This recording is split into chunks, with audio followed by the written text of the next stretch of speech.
nakulolu suku lanamhlanje egameni likaJesu. Ngiyanibingelela bafowethu, siyayibonga inkosi ukuthi sigcinile abanathi. Cha bafowethu, ifisa ngiqhubeke kulento yokubuya kukaJesu according to the word of God, and bese siyibheka ngoba ibalekile ibalance when it comes to the word of God. Ibalekile into yokuthi izwi likaNkulunkulu lingabi into efundwayo nje, kodwa libe into eba ne-consideration where we see the balance. Ngoba uNkulunkulu uhlakaniphile bafowethu. uNkulunkulu uma ebhala izwi lakhe noma esebenzisa abantu bebhala izwi lakhe, walisebenzisa eqonda kahle ukuthi yini le abantu abazobe bebhekene nayo. Kodwa one thing for sure ukuthi God has placed his word before us so that the word will be our guide. And let me tell you something, as a Christian, njengomzalwane, ayikho enye into eyokusiza ukuthi ukwazi ukubheka kahle nokuqaphela nokwazi ukuqhubeka endleleni. Ayikho into yokusiza ngaphandle kwezwi likaNkulunkulu. uNkulunkulu uhlakaniphile bafowethu, ngeke uhlakaniphise kaNkulunkulu. God is very wise. God is beyond wisdom. He is beyond wisdom. So nje kubalekile bazalwane ukuthi what God has given us in his word as the measurement of wisdom to us is the only weapon and is the only instrument that we as Christians need to use in order to understand all the dimensions of the operation in this world. So ngaphandle kokusho isikhathi, ake sibuyele kuye lapha bafethu uPeter 2 Peter chapter 3 verse number 9. So funda verse number 9 namhlanje. Izolo siqale ku3 sehla njalo sasofika ku11. Namhlanje ngifuna sibheke uverse number 9. Ukuhlakanipha kaNkulunkulu. Ake sibheke ukuhlakanipha kaNkulunkulu. Uthi uNkulunkulu lana, inkosi ayilibali ngesethembiso sayo. Siphi isethembiso? Isethembiso sokubuya kwakhe. Ngamanye amazwi uNkulunkulu njengoba ethembisile ukuthi uzobuya, uNkulunkulu akayikhohliwe leyo nto leyo. And akadingi ukulekelelwa ukuze akwazi ukubuya, akadingi futhi ukuphushwa ukuze akwazi ukubuya, akadingi futhi ukuthi abantu babe ne-revelation ukuze akwazi ukubuya. Kodwa lithi izwi likaNkulunkulu lalisisa kahle, inkosi ayilibali ngesethembiso sayo, njengalokhu abanye bathi kungukulibala. Ngamanye amazwi, we are now in the 2000 years, yabona, we 2000 years, we are 2025, and kuneminye iminyaka ephilwe abanye abantu singakabi khona.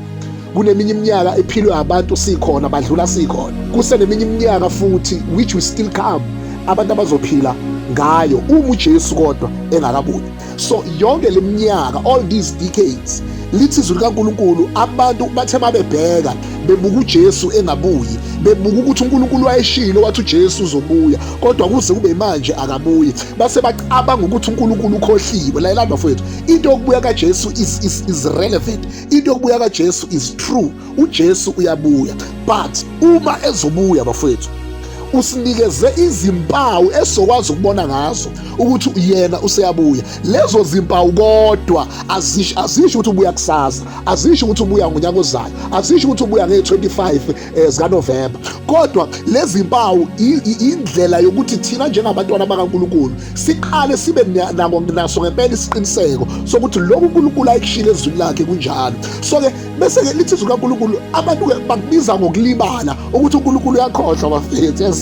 uNkulunkulu bafethu uyakhohlwa? Ngeke bazalwane. God does not forget. God has not forgotten that he has promised us that he will come back. Lithi izwi likaNkulunkulu, inkosi ayilibali ngesethembiso sayo, njengalokhu abanye bathi kungulibala. Kodwa nasi isizathu esenza ukuthi inkosi kuze kube kalokhu ingabuyi, kepha iyanibekezelela. Ayi bafethu, njengoba uzazi nawe ukuthi noma usukholwa-ke noma ususindisiwe, kodwa uma ungangena kahle esibukweni, uzibuke wena kwisibuko sikamoya, kwimira kamoya, the reflection of yourself, ikhona into, ayi bafethu ningiphikise, ikhona into ezosho kodwa ukuthi man, uJesu mengabuya ngisenje, uJesu mengabuya ngisenenhliziyo embi kanje, uJesu mengabuya ngingakaxoleli, uJesu mengabuya ngingakakhokheli abantu izinto efanele ngibanikeze, ngingakabuyisele kufanele ngikubuyisele, uJesu mengabuya njengoba ngisajola, uJesu mengabuya njengoba ngisaqamba amanga. Ayi mina impela angisiyo umuntu ongaba nenhlanhla ukuthi uJesu amthathe. Ngamanye amazwi ithi lento izwi likaNkulunkulu wena uyakwazi ukulimeja ngezinto ozaziyo ukuthi-ke awuzenzile kahle, kodwa inkinga into yakho mase kufanele abantu bakukhohlise,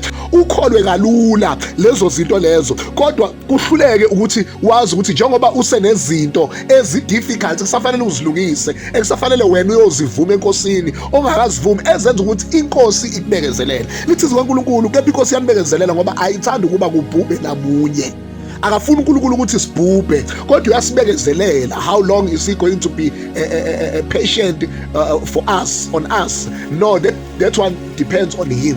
Uyena wazi ukuthi osibekezelela kuze kube yinini. Ngamanye amazwi omunye uyazi ukuthi ngoneke yini ngiqhubeke ngoba uNkulunkulu uyangibekezelela. No, lokubekezela uNkulunkulu akhuluma ngako into ethi as much as uNkulunkulu uJesu engabuyile, usenethuba lokuthi ungeza kuye uzovuma izono zakho zithethelelwe. Bese lithi-ke kodwa uNkulunkulu ukuba bonke abantu beze ekuphendukeni. One of the reasons why Jesus has not yet come back, it's because he is patient with us.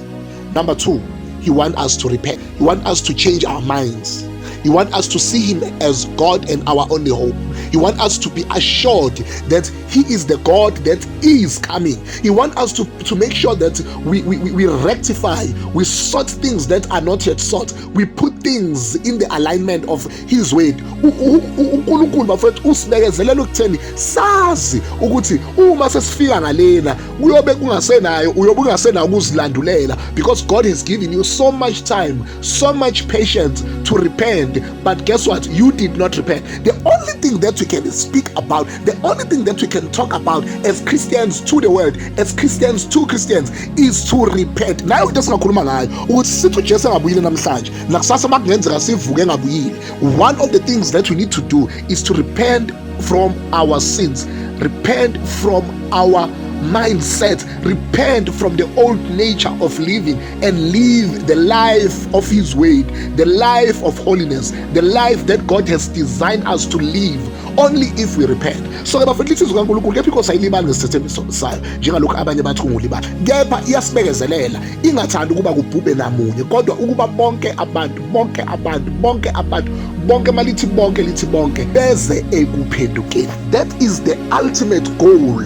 Ukubuya uJesu angabuya noma inini, kodwa uNkulunkulu bafethu igoli yakhe enkulu akusiko ukubuya. Hayi bazalwana ngizwe, igoli kaNkulunkulu enkulu akusikona ukubuya. Igoli kaNkulunkulu enkulu ukuthi abantu bonke basindiswe. That is why izwi kaNkulunkulu lithi-ke uyala ukuba ukukhuleka nokuqinisa kwenzela abantu bonke, amakhosi nabo bonke abantu, ukuze sihlale kahle. Hayi bafethu, ukuze sibe nokuthula, sihlale kahle ezweni. Bese liqhubeka lithi-ke ngokuba lokhu kuhle kuyabongeka emahlweni kaNkulunkulu umsindisi wethu othanda ukuba abantu bonke basindiswe bese befikelele kulazini iqiniso. Hayi bafethu, ilokho engifisa ukusho namhlanje ukuthi inkosi iyasibekezelela, inkosi nathi, inkosi iyasithanda bafethu. UJesu yena kodwa uyabuya bazalwane. That is the fact, that is what is going to happen. But the problem is that let us not be intimidated by people who claim they've gone to heaven, who claim they've seen God, who claim they've a revelation of whatsoever that they've heard, of which we are not against. But the only thing that they must press on is for people to repent. If it happens that Jesus comes in whatever date that they have announced, there's only one thing that I want us to be assured of, is that when he comes back, we need to be ready and repent of all our sins. That is the only thing that we can be more eager to do than whatsoever that is being said to us. May God bless you. Amen.